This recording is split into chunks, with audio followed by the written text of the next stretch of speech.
je sais de quoi je veux parler, mais je sais pas comment vous le dire.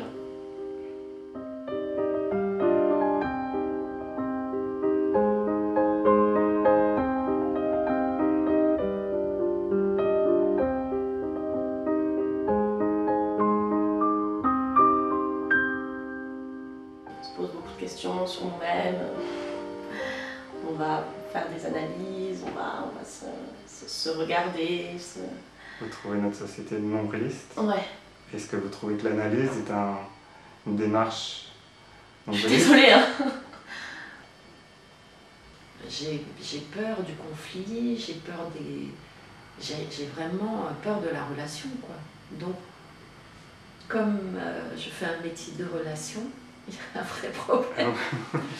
Voilà. Je suis plus petit. Donc le plus petit n'a rien à dire? C'est pas qu'il a rien à dire, il fallait qu'il la place, sa parole, c'est un peu difficile. Quand tout le monde l'a déjà prise, quand tout le monde a déjà donné son point de vue, il reste plus beaucoup de place pour C'est ça. Quand tu es tout seul, c'est mais qu'est-ce qui se passe? Mais tu rencontres personne, est-ce que tu sors? Mais qu'est-ce qui va pas chez toi et tout? Mais en fait, juste moi personnellement, j'ai l'impression d'avoir rencontré la personne avec qui je donnais tout, quoi. Première rupture, toute première rupture qui a débouché sur une tentative de suicide. Je pourrais aller jusqu'à la disparition, c'est fort. Mais... Je suis vachement attachée au symbole, c'est assez idiot, mais ma mère elle est décédée le 11 novembre, donc le 11-11.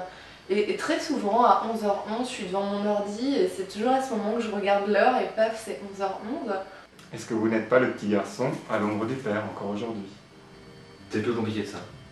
Parce qu'en fait, maintenant, mon père, je l'aime bien. Depuis quelques années, depuis 2 ans, on se revoit. Enfin, on se voit, mais ça reste là, en surface. Ça reste formel. Ah, Les liens de père-fils, on fait comme s'il n'y avait pas de malaise. c'est ça. Voilà. J'ai pris la signature de mon père. J'ai la même signature que mon père. Et que mon grand-père. En fait, la loi pour reconnaître des enfants illégitimes est passée au moment Giscard, et donc enfants ont été des bâtards. On a beaucoup parlé avec cette personne du fait de tromper l'autre, de le dire ou non à la personne. Vous partez parce que vous vous ennuyez à chaque fois? Ouais. C'est la raison? C'est toujours vous qui partez? Oui, et puis parce que... Aussi parce que... Vous avez vraiment fait le tour de la personne ou alors vous avez fait le tour de ce que vous pouviez prendre chez cette personne et qui vous était réellement utile à ce moment-là?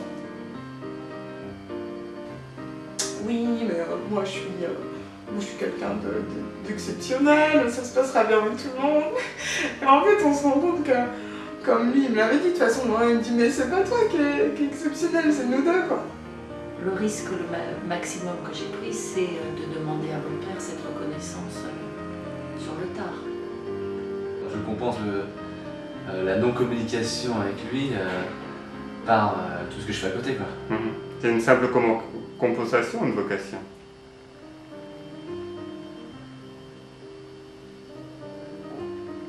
Et si vous pouviez être aussi bien au milieu des autres qu'au milieu de l'océan, ça serait parfait alors?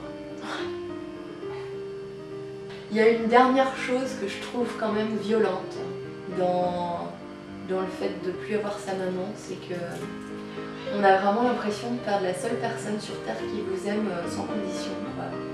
Et puis n'oubliez pas que la solitude, c'est aussi le privilège de dîner en tête-à-tête avec Dieu, tous les soirs. Ça me fait rire, c'est mignon. C'est trop mignon. C'est trop mignon parce que je vois un petit peu ma grand-mère. Mais j'ai ce côté-là, j'aime bien. J'aime bien Dieu, j'aime bien qu'il y ait quelque chose là-haut, ça m'amuse. J'ai rencontré pas mal de mamans de substitution en fait, et je me suis toujours ouverte comme si c'était mes vraies mamans parce qu'on a besoin de ça, quoi. On en a besoin quand on est jeune, mais même quand on est moins jeune. Et il y a une phrase de Roland Topor que j'aime beaucoup qui dit il faut savoir profiter des mamans propices. À 20 ans, on se fait plein d'amis.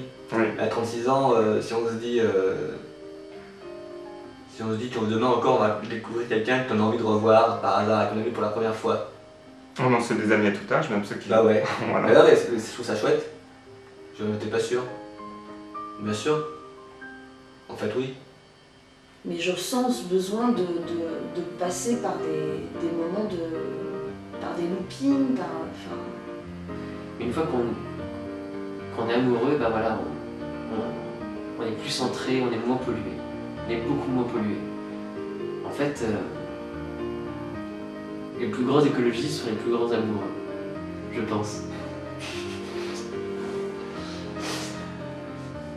Je crois surtout que je suis une tempête à l'intérieur.